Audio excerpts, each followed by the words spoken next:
नमस्कार साथियों, परजीवी श्रृंखला के इस चौथे व अंतिम वीडियो में आज हम चर्चा करेंगे लाइफ साइकिल अडेप्टेशन या जीवन चक्र में पाए जाने वाले अनुकूलनों के बारे में, जिनकी सहायता से कोई भी परजीवी किसी परपोषी के अंदर अपना जीवन चक्र सुरक्षित करता है या अपना जीवन चक्र पूर्ण करता है। इन अडेप्टेशन या अनुकूलन में सबसे पहला अनुकूलन जो है वो उभयलिंगिता या हर्मेफ्रोडिटिज्म अर्थात जंतु का उभयलिंगी या हर्मेफ्रोडाइट होना या मोनोइशियस होना। इसका अर्थ है एक ही जंतु के अंदर नर जनन तंत्र व मादा जनन तंत्र दोनों का पाया जाना। इसके कारण इस जंतु को 3 फायदे होते हैं।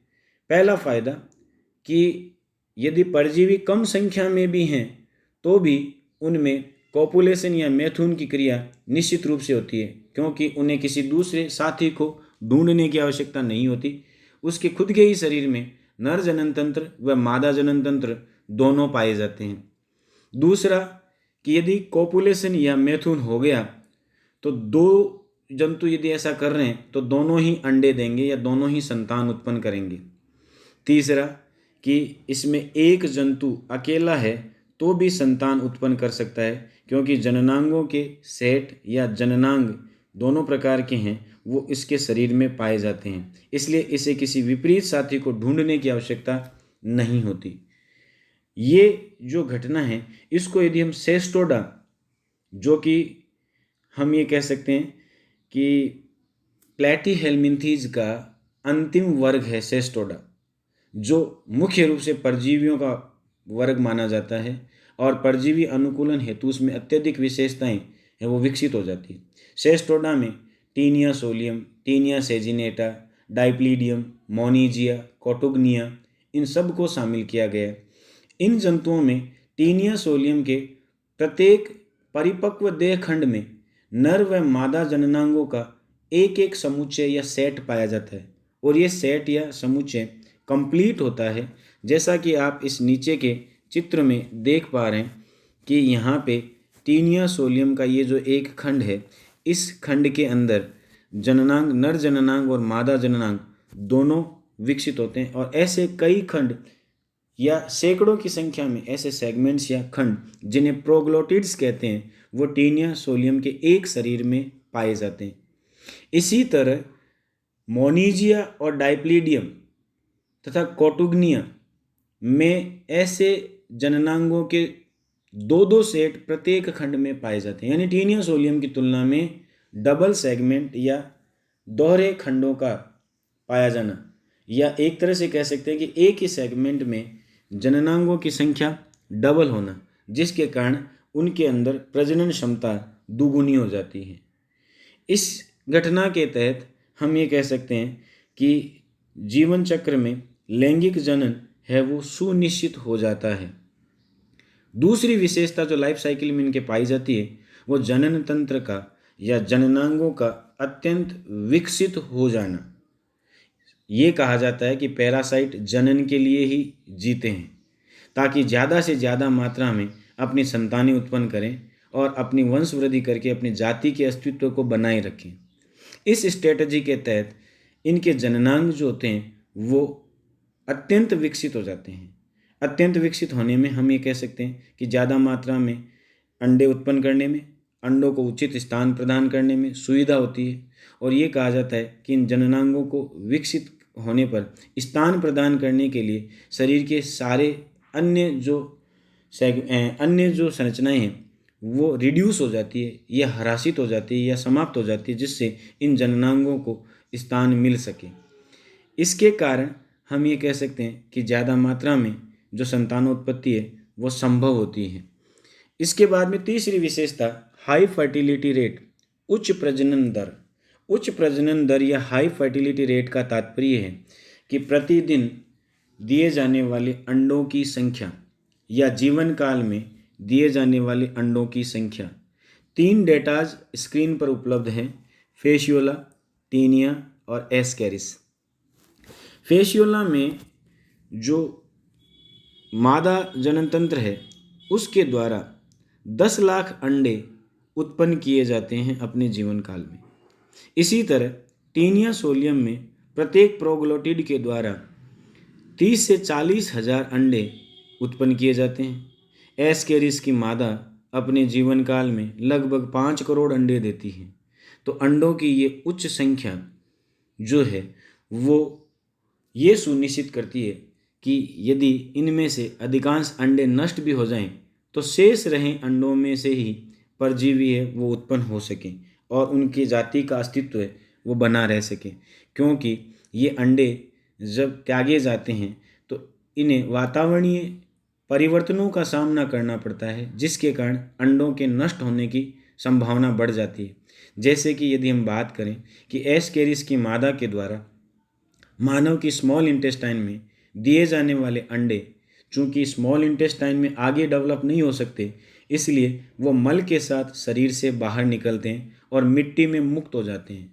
मानव के शरीर के अंदर के वातावरण की तुलना में बाहर के वातावरण का तापमान और नमी है वो बदली हुई होती है, और बदली हुई ये वातावरणीय परिस्थितियाँ चूँकि अंडों की मृत्यु का कारण बनती है तो अधिकांश अंडे उनमें से नष्ट हो जाते हैं, लेकिन कुछ अंडे उनमें से बच जाते हैं जिनमें से नए एस्केरिस या नए कृमि हैं वो उत्पन्न हो सकते हैं। इसी तरह टीनिया सोलियम के द्वारा परिपक्व अंडों वाले देह खंडों को त्याग करके अलग कर दिया जाता है। यानी यूँ कहें कि टीनिया सोलियम जो खुद मानव की आंत में चिपका रहता है, उसके शरीर के पिछले देह खंड जिनके अंदर निषेचित अंडे भरे रहते हैं उनको तोड़ करके त्याग दिया जाता है। इसे एपोलाइसिस या प्रमोचन कहा जाता है। प्रमोचन की ये क्रिया इसलिए की जाती है ताकि ये अंडों से भरे हुए खंड मानव मल के साथ शरीर से बाहर आएं और मानव मल को खाने वाला सूअर जो कि विष्टाभोजी होता है या मल भोजी होता है, जब वो उस मल को खाता है तो उस मल के साथ उन अंडों को भी ग्रहण कर लेता है और टीनिया सोलियम के ये अंडे सूअर के शरीर में पहुंच जाते हैं। तो इस क्रिया को सुनिश्चित करने के लिए ये अधिक से अधिक मात्रा में अंडे उत्पन्न करते हैं। उसके बाद में अगली यदि स्ट्रेटजी की बात करें तो अगली स्ट्रेटजी के तहत इनके लार्वा में भी जनन की क्रिया पाई जाती है, अर्थात इनका एक लार्वा अनेक लार्वा उत्पन्न कर सकता है। फेशियोला हिपेटिका में जो लार्वावस्था पाई जाती है वो 5 लार्वा फेशियोला हिपेटिका में पाए जाते हैं। मीरासीडियम, स्पोरोसिस्ट, रेडिया, सर्केरिया व मेटासर्केरिया लार्वा।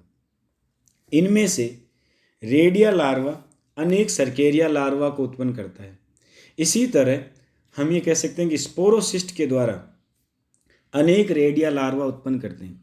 तो लार्वा जो एक अंडे से उत्पन्न होता है और वो आगे चल करके एक लार्वा अन्य 5 लार्वा को जन्म देता है और वो 5 लार्वा फिर 5 को जन्म देते हैं। तो इस तरह से ये संख्या गुणित होकर 25 हो जाती है, अर्थात एक अंडे से निकला हुआ एक लार्वा अन्य 5 लार्वा उत्पन्न करता है। वे अन्य 5 लार्वा है वो आगे 5-5 लार्वा और उत्पन्न करेंगे। तो इस तरह से कुल संख्या जो होती है वो 25 के लगभग हो जाती है। तो एक अंडे से हम कहते हैं कि अनुपात या ये जो गणना बैठती है वो 25 की होती है। तो ये कोई फिक्स फिगर नहीं है, लेकिन मैं ये समझाना चाह रहा हूँ कि भी एक लार्वा अनेक लार्वा को उत्पन्न कर सकता है, जिसके कारण संख्या है वो बढ़ जाती है।